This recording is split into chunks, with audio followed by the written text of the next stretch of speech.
Hello दोस्तों।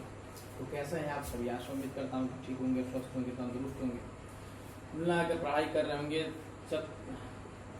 तो एक आपसे गुजारिश करना चाहूँगा कि अगर आपने आपने हमारे चैनल को सब्सक्राइब नहीं किया है तो सब्सक्राइब कर लीजिए और घंटी वाले निशान को दबा लीजिए, ताकि मेरे चैनल पे जो भी वीडियो की नोटिफिकेशन जाए वो आपको समय समय पर मिलती रहे। तो चलिए आज हम पढ़ने वाले हैं अपने क्लास 10th की हिंदी की पहली चैप्टर, जो कि क्लास 10th का हिंदी का पहला चैप्टर है श्रम विभाजन और जाति प्रथा। श्रम विभाजन और जाति प्रथा में मुख्य रूप से पढ़ना होगा किसके बारे में, तो बाबा साहब डॉक्टर भीमराव अम्बेडकर के बारे में।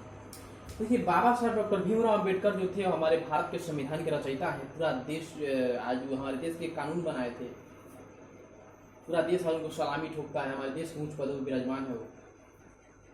उनके द्वारा लिखी गई कविता है श्रम विभाजन और जाति प्रथा। श्रम विभाजन मतलब हमारे समाज में देखते होंगे कि हर एक जाति के आधार पर लोगों का काम काज बांट दिया गया है, उसी के आधार पर उसकी आलोचना करते हैं और एक कविता निबंध लिखते हैं।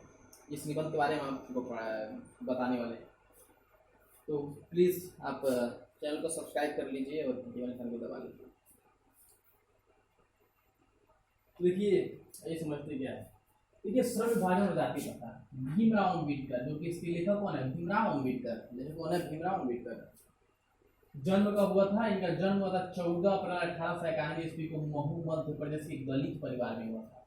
14 अप्रैल 1891 को महू मध्य प्रदेश के एक दलित परिवार में इनका जन्म हुआ था। किनका? बाबा साहब डॉक्टर भीमराव अम्बेडकर का। बाबा साहब डॉक्टर भीमराव अम्बेडकर का जन्म कब हुआ था? 14 अप्रैल 1891 ईस्वी में महू मध्य प्रदेश के एक दलित परिवार में हुआ था। महू मध्य प्रदेश के एक दलित परिवार में हुआ था। महू मध्य प्रदेश के एक दलित परिवार में हुआ। कब? 14 अप्रैल 1891। 14 अप्रैल 1891। 14 अप्रैल 1891। इनका जो डेथ हो गया वो हो गया 6 दिसंबर 1956 को। 6 दिसंबर 1956 को इनका मृत्यु हो गया। और ये मृत्यु इनका कब हुआ था? नई दिल्ली में हुआ था। दरअसल वो बड़ा नई दिल्ली में, उस समय नई दिल्ली में रहते थे।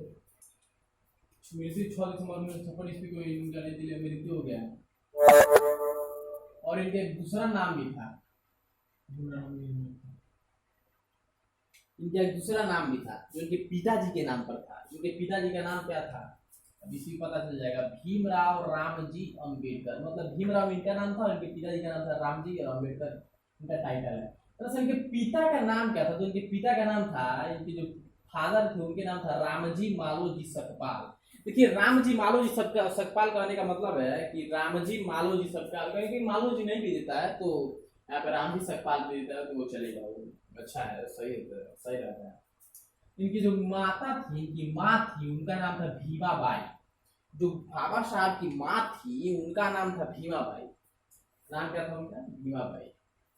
बाबा साहब की माँ का नाम क्या था? भीमाबाई।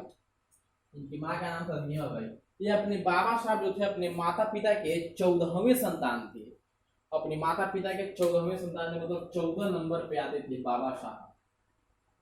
माता पिता के 14वें संतान थे। देखिए, इनका जन्म बहुत पहले हुआ था, जब 1891 का जन्म हुआ था ना, तो उस वक्त क्या लोगों के बहुत सारे व्यक्ति के बहुत सारे बच्चे होते थे, लोग उस पर 10, 12, 14, 20 तक वो खा लेते थे। उस सब का बात तो अलग है, बहुत समय पहले इनका जन्म हुआ था। उस समय जब एक गांधी होते थे, गांधी जी हुआ करते थे, पंडित जवाहरलाल नेहरू हुआ करते थे, सुभाष चंद्र बोस हुआ करते थे, भगत सिंह हुआ करते थे, उस समय के बहुत पहले के समय के। ये अपने माता पिता के 14वें संतान थे और पत्नी का नाम था रमाबाई। इनकी जो पत्नी थी, उनकी पहली पत्नी, उनका नाम था पंडित रमाबाई। इनकी पहली पत्नी का नाम था पंडित रमाबाई अम्बेडकर, तथा दूसरी पत्नी का नाम था डॉक्टर सविता अम्बेडकर। और जिनकी दूसरी पत्नी थी उनका क्या नाम था? डॉक्टर सविता अम्बेडकर। दूसरी पत्नी का नाम क्या था? डॉक्टर सविता अम्बेडकर। दूसरी पत्नी का नाम क्या था? डॉक्टर सविता अम्बेडकर। पहली पत्नी का नाम रमाबाई। इनका जन्म 14 अप्रैल 1891। जन्म 14 अप्रैल 1891। जन्म 14 अप्रैल 1891। जन्म कब हुआ था? 14 अप्रैल 1891। 14 अप्रैल 1891। इनका बच्चा कौन था? इनका एक बच्चा था जिसका नाम था यशवंत अम्बेडकर। इनका मात्र एक ही बच्चा था जिसका नाम था यशवंत अम्बेडकर। यशवंत अम्बेडकर दरअसल बौद्ध धर्म के थे। इनका कहना था कि मैं उस धर्म से मोहब्बत करता हूँ जो मनुष्य के मनुष्य समझे और मनुष्य के जैसा मनुष्य की तरह बर्ताव किया जाए, इंसान को जानवर न बनाया जाए। और बाबा साहब उस समय के थे जब इनके समाज के लोगों को तालाब छूने की अनुमति नहीं थी, सड़क पर चलने की अनुमति नहीं थी। उस समय के ये थे। आप इसके स्क्रीनशॉट ले लीजिए तब तक पानी का।